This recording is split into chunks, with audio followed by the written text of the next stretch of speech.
Hi all, welcome you all today for this Infinity Learning. So today we are going to see serialization in advanced Java programming. So what is serialization? Serialization is nothing but we are going to convert the data, that is the object, into a byte stream. And again we are going to convert from byte stream to the object state for deserialization, and again we get back the object as a result. So that is what we are going to see how it is happening in serialization. Okay, so serialization is nothing but, as I have told you, it is the concept of representing an object state as a byte stream. That is, we are going to represent some of the objects and that state will be transferred as a byte. So the state of the object will be converted into a byte stream. So stream is nothing but collection of some objects. So the byte stream has all the information about the object. So object state means, for example, if you are giving employee details, so what are the other properties of employee details? So those information will be stored as an object. So here the byte stream will have all the information about the particular object. So it is highly used in Hibernate, JMS, JP and EJP applications in Java. It helps transport the code from one virtual machine to another and then deserialize it back. So we are going to convert from one state, that is the object state, to byte. So from one virtual machine to another, and again we are going to deserialize it and give back.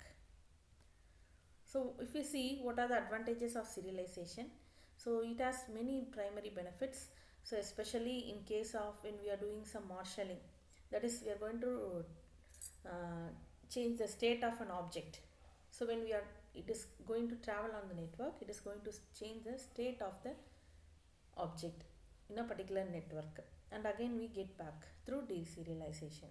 So in that case, then again it is used in Java virtual machine independent, that is in each virtual machine independently we use this application to serialize and deserialize it back.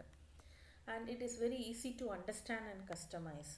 It is used to save an object state. ஒரு ஆப்ஜெக்டோட ஸ்டேட்டை வந்து save பண்ணும். So each of the information about the object will be transferred into a byte form due to serialization. So these are some of the advantages. The main thing is it is easy to understand and easily customizable when we want to travel some part of the network data on the network and again get back it.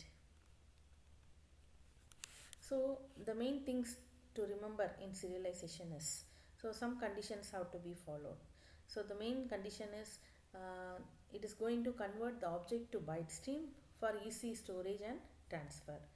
And the main thing is it is going to have the marker interface. So what is the marker interface? Marker interface na onnume illa, that is it is going to have the keyword markable, that is the serialization. Okay, so whenever we are going to serialize, we used to implement the serialization interface. That is the main thing we should remember. So as I told you, there are three conditions. First thing is the marker interface. So serialization is a marker interface with no method or data member. That means it is going to be considered as a marker interface, and this marker interface will not have any method or any data members within it. So we can serialize an object only by implementing the serializable interface. So this serializable interface, it is called as marker interface. We don't have to mention any method or data member inside it. So you can just serialize an object by implementing the serializable interface. That is the condition number one. So second condition is all the field that is mentioned for serialization must be serializable. It should be serializable. Some of the objects which is not serializable, they have to use the transient as a keyword, which means it hides the data for serialization. Any sensitive or password like information will be hidden using the keyword transient. All the other fields of the class must be serializable. The child doesn't have to implement the serializable interface. So that is already we know. So if the parent class is available by the keyword serializable, once we declare, no need to declare serializable separately for the child, since the parent class has already have it. That is condition number two. And the condition number three, It process only saves non-static data members. It is going to process only the non-static data members but not static or any transient data members. So by default the string and all wrapper class implement the serializable interface. So whatever we declared within that particular class will be serializable along with its members. Next, so how to implement the serialization interface. So it is available in the package java.io, which is the package we use for importing the libraries. So it is already told you serializable interface is nothing but the marker interface. It does not have any methods or fields. Thus classes implementing it do not have to implement any methods. So the classes which are all going to implement this interface no need to implement any methods. If it want, it can implement it with their instance, that is to be serialized or deserialized. So what is this serialization? So I already told you it is the mechanism of converting the state of an object into a byte stream. So ஒரு object state எடுத்து it is going to transfer it into a byte stream. So it is done using the object output stream. So serialization is done by using the object output stream, whereas deserialization is done by using object input stream. So for serialization it is output stream, for deserialization it is object input stream, so that it is used to make an eligible for saving its state into a file. So after we deserialize, so it is eligible for saving the state of an object and converting it into a file and giving as an output. So serialization is done using object output stream. Deserialization is done using object input stream. So what is deserialization now? Just the reverse of serialization is deserialization. In serialization what we do? We are converting the state of an object into a byte stream. In deserialization we are going to convert the byte stream in order to recreate the actual object in the memory. So this mechanism is used to persist the object. So this deserialization is done by using object input stream. So this is the main difference between serialization and deserialization. So writing and reading serializable object. So I already told you object output stream is responsible for serialization. Object input stream is responsible for deserialization. So in output stream we are going to use the write object method in order to get the class of output stream. So we call the write object method for serialization and read object method for deserialization in input object stream. So here is the syntax given for write object method. So public final is a keyword, void write object, so which is the object we are declaring for creating an output stream for serialization.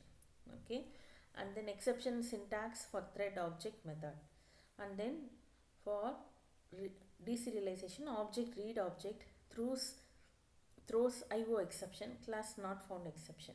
So these are the methods that are going to use for read and write object. So just we'll see the example program. So this is the example program for serialization. So import java.io is the package, and we are going to implement the serializable interface, which is java.io.serializable. So all the classes are declared, the object information is declared, and then again we are creating an object as the student, and what are the elements of that object. So we are going to serialize these object into a byte stream. It is going to convert it into a byte stream, and it is stored in a file s.txt. We are going to serialize it and again get back the object with the recollect the byte stream into an object through deserialization. So this is the compiled statement about object serialized and saved in s.txt. So in the code below you will look at how to deserialize the student object which is been serialized. So before we have seen the serialization, now we are going to see the deserialization, how it is deserialized. So here first we have given the process for serialization, then followed by deserialization. So for deserialize it back the byte stream into the state of an object, we are using file input stream, getting the file, and saving the file in s.txt, and then we are passing the method object input stream with help of an object. It is going to read the object. So read the object by using input stream. Write the object by using object output stream. That is for serialization. And deserialization, read the object for object input stream. So again now it is deserialized it, and back we get the state of an object as a result. So we get back from byte to object state. So this is the example for serialization and deserialization. So in today's class, we just have seen what is serialization in advanced Java programming. So serialization is the concept of representing an object state as a byte stream that is going to change the object state into a byte. And again in deserialization, we are going to collect it back as a byte stream to object state of an object. So for further use. So if we see the applications, it is using marshalling to save the object state in different Java virtual machine, easy to understand and customize. EJB applications, certain applications we use serialization. So main thing to remember, it is going to use the markable interface which is for serialization. So all the class implementing the serialization must use this markable interface, and then we deserialize back. So three things to remember: marker interface. So all the class implementing that has to have the serializable interface. All the fields of a class must be serializable, and it saves only the static, non-static data members, but not static or transient data member. So it is like the wrapper class which is being implemented by the serializable interface. So we have seen the example of serialization and deserialization. So this is today's class. Thank you.